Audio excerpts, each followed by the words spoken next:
Hello, and welcome to another lecture series for CPT coding, where today we're going to be focusing on the pathology and laboratory section.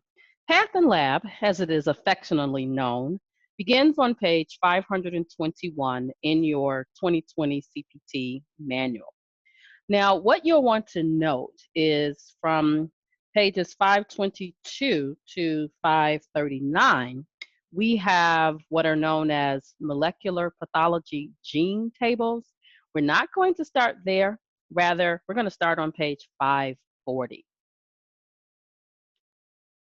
On page 540, you will see, of course, the pathology and laboratory section guidelines. It's not a whole lot, some duplicates of what you've seen in other sections. So information on special report, as well as unlisted services or procedures. And these codes in this particular section reflect the testing of the laboratory specimen. And the specimen can be blood, urine, feces, other types of bodily fluids. So we're going to start on page 541. And these codes are called organ or disease oriented panels.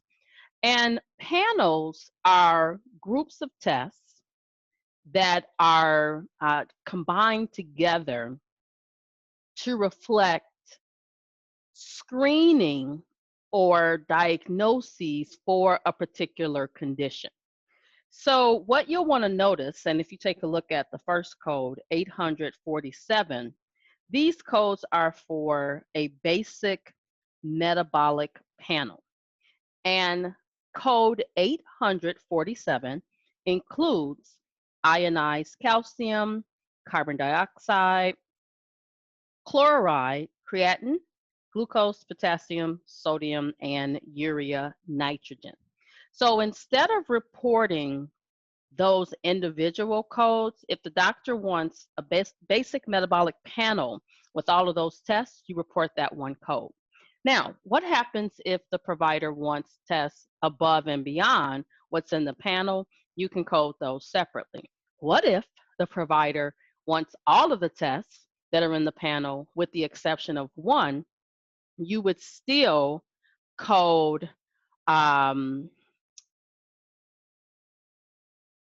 the tests individually as opposed to the panel. So if one test is pulled out, you need to code the individual test because you now no longer have a panel. The other thing that's important to note, still looking on page 541, I want you to notice for the basic metabolic panel, also known as a BMP, I want you to notice that the calcium in 847 is different than the calcium that's in 848. So calcium ionized versus calcium total. Of note, sometimes coders find it difficult to find these in the index. So in the index, a main term that will work is if you go to organ or disease-oriented panel, and that's on 1042 in the index. Oh, while I'm thinking about the index, as it relates to pathology and laboratory, there's a lot of different ways that you can access codes, but a great main term to start with is on 1046, which is called pathology and laboratory. All right, next up, we're going to go to page 543. And on 543, you have drug assay codes. So drug assays are tests that are looking for a specific drug and the amount of that drug, also known as qualitative and quantitative. Qualitative is the substance in the body, quantitative, how much is there. So the three sections or subsections are called therapeutic drug assay. Then we have drug assay. And then we also have chemistry, which we'll talk a little bit about a little bit later. So, as it relates to drug assay, there are two types: presumptive drug class and definitive drug class. In your CPT manual on page 543, I recommend that you review those definitions to be familiar with those code instructions. So the presumptive drug screening codes start on page 546. The definitive are on the bottom of page 546, top of page 547, and continue over. And then there is a definitive drug class listing on page 548. And there is a drug on page 548 that everyone, I'm sure, knows about: oxycodone 80365. And that's under definitive drug testing. When I think of these tests, I think of public service workers that are subject to, getting their blood tested.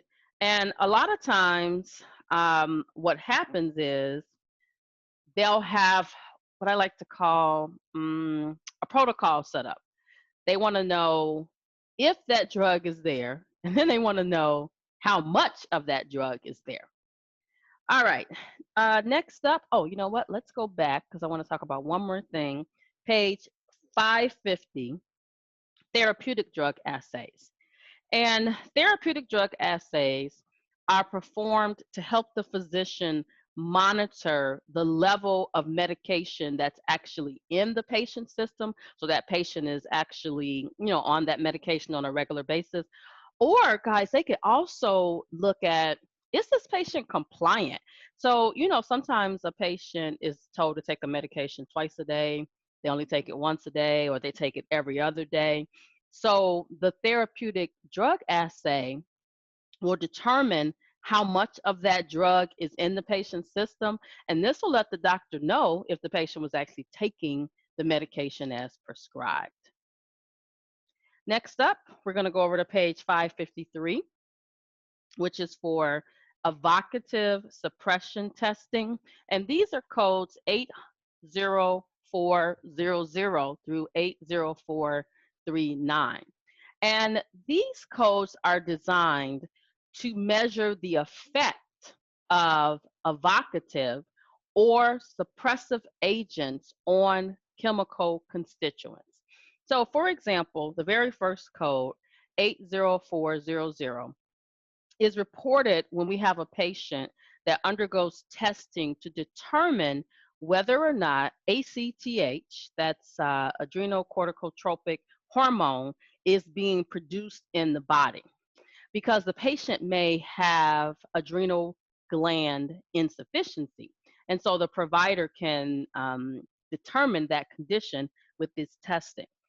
Of note, this has some similar characteristics to a panel, in that the services that are described in that code has to be what was actually performed and documented that it was performed. All right, next up, we're going to go over to page 554 for consultation clinical pathology. And there are two codes here that are divided based upon whether the consultation was limited or comprehensive. Limited, as the code describes, is a test that's done without the pathologist reviewing the medical record of the patient.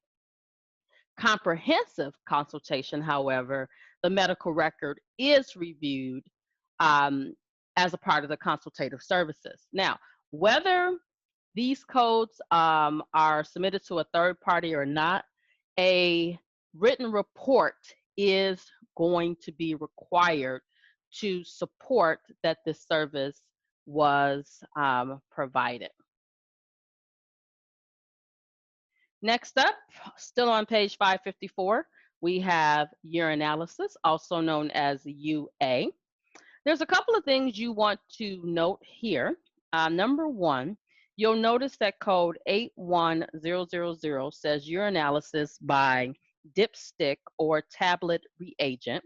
And in code 81000, you see all of the different tests that are done: bilirubin, glucose, hemoglobin, ketones. And 81000 also states non-automated with microscopy, with a microscope. Whereas 81001 says automated without a microscope. 81002 non-automated, no microscope.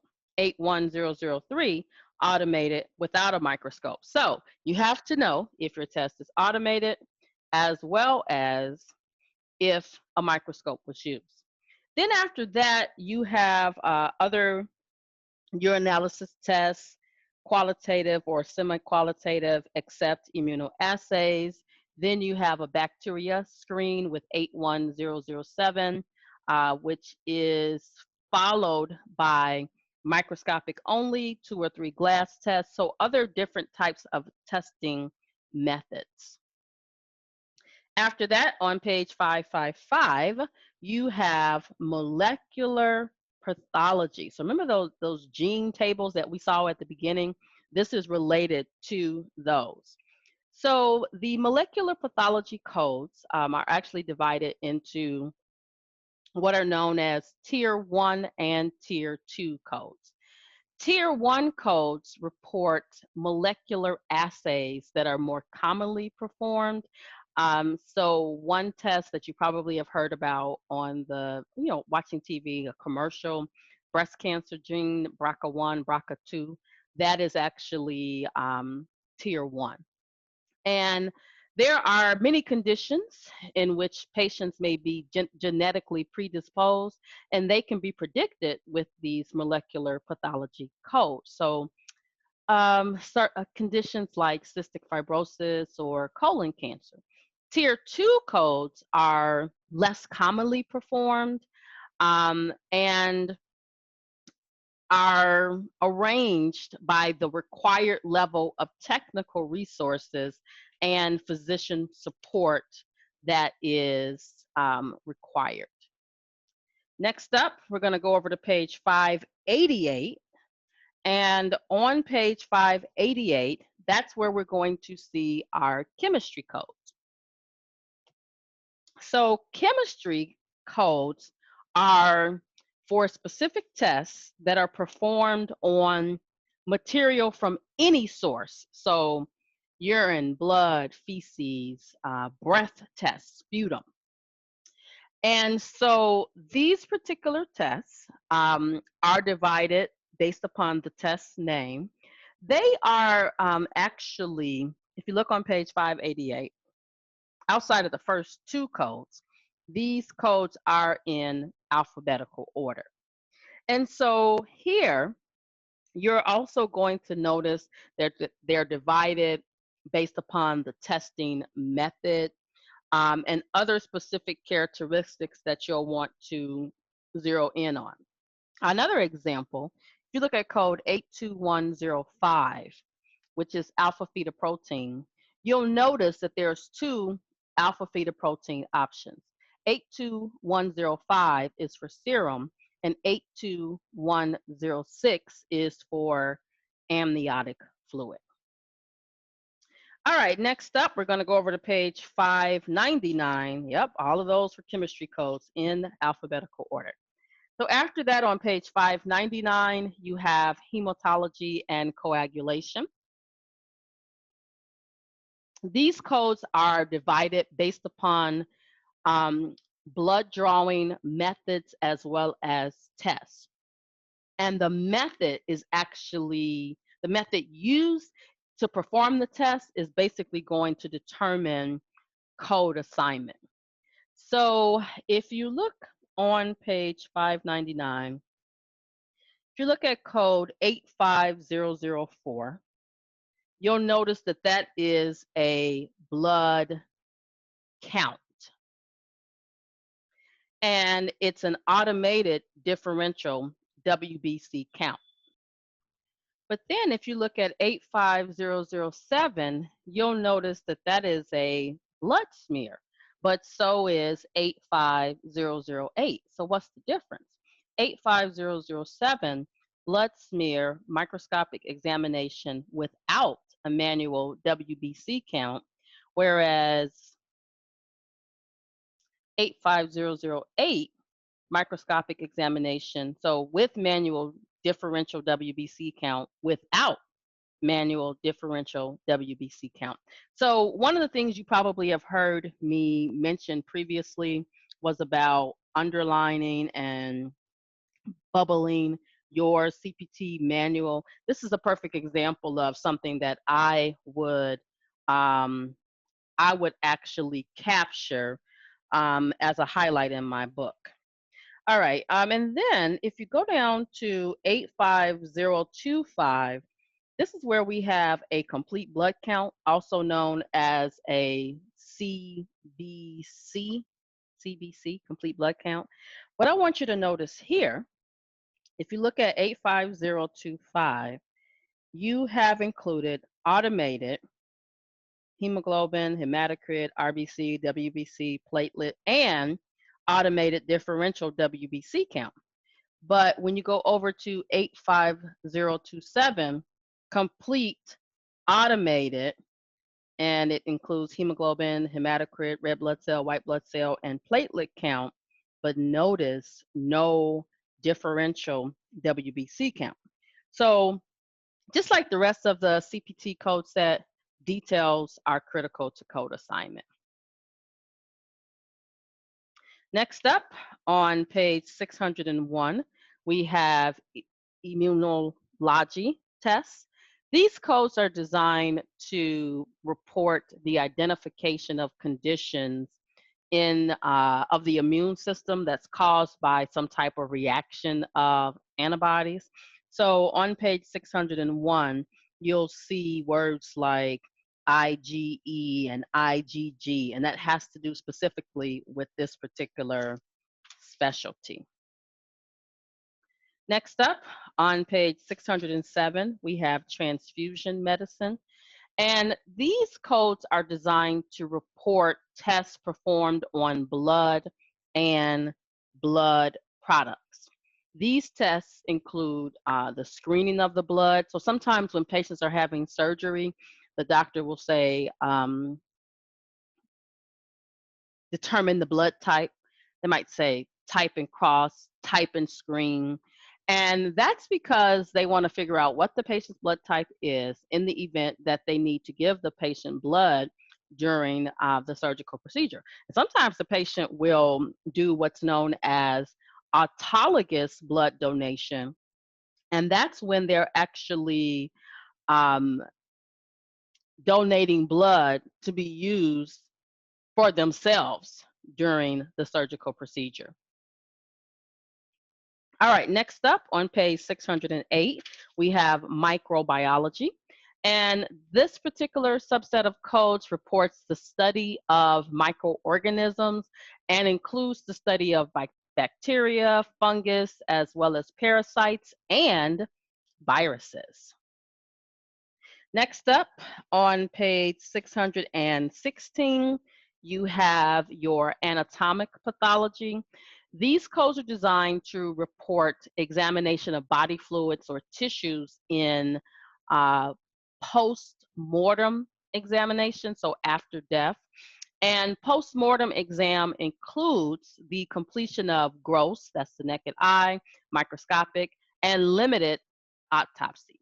They're also divided according to the extent of the exam. And we also have a few codes for what's known as forensic examination. If you look at code 88040, and then we also have codes for a coroner's call, 88045. Next up, still on page 616, we have cytopathology codes. And cytopathology codes are tests that are used to determine whether cellular changes are present. Now, for my diagram, what you'll notice is that I have a picture of what's known a thin prep pap smear test. And so here, this is one of the common tests, but I don't want you to think that that's the only type of test. Cyto means cell. So this particular section is designed to test cells from a variety of areas. As it relates to um, the pap smears, this particular test called a thin prep is a newer, not new, newer method to collect the pap smear specimens. There's also a slide testing method as well. And so you just have to know how your provider actually captured the test as well as how they're actually going to test it.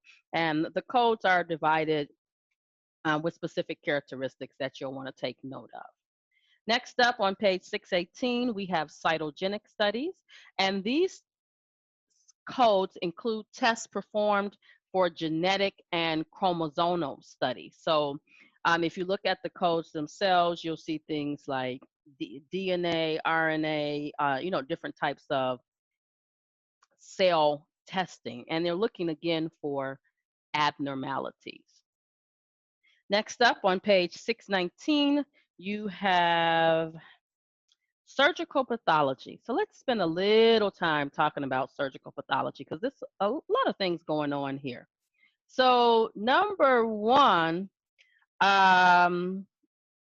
these are codes 88300 through 88309.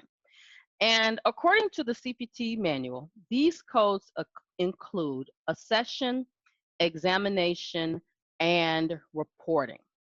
And as it relates to the unit of service, with these particular codes, the specimen is actually the unit of service, if you will. So if you have 3 specimens, you would need 3 codes.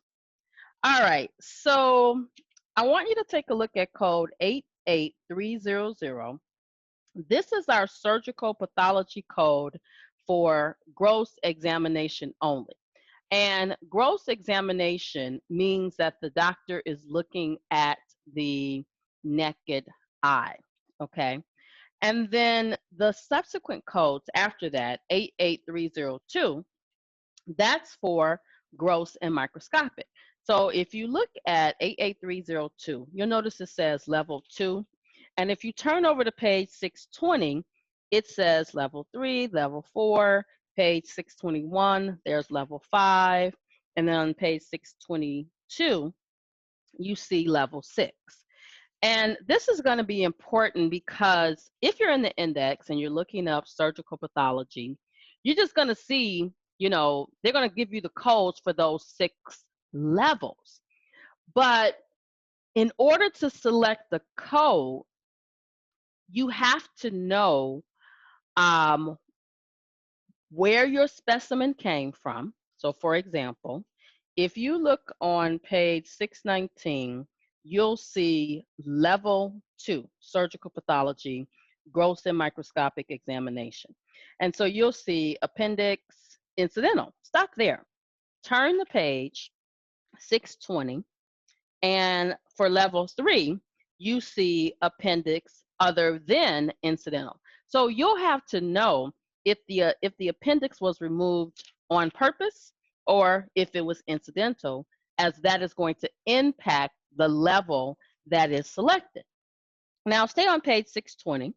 I want you to look for, under level 3, colon. You'll notice it says colon colostomy stoma. Then if you go to level 4, 88305, colon biopsy. And if you go over to 88307, colon segmental resection other than for tumor. And then if you go to 88309, colon is listed twice. Segmental resection for tumor, and then colon total resection. So you really have to know how your specimen was obtained, and in addition to what your specimen is. So I mentioned that the specimen, the unit of service, is the specimen.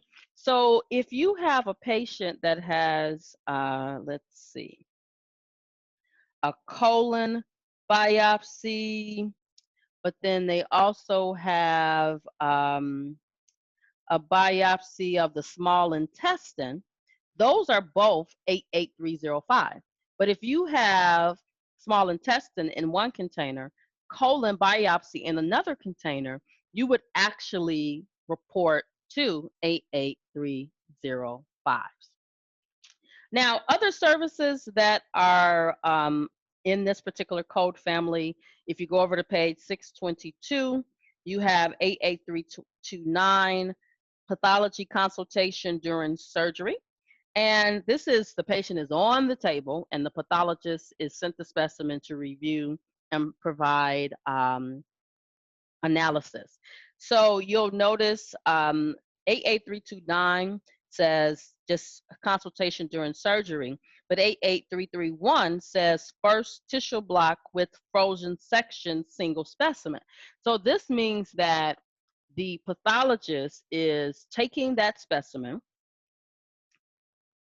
a block, and is cutting it up into these different sections. And that's if he has one specimen. But if he has um, additional specimens, notice the add-on codes that follow. So I have to tell you that most of us coders don't even use those codes. You would use those codes if you work for a pathologist. All right, next up on page 625, we have in vivo procedures, not to be confused with in vitro.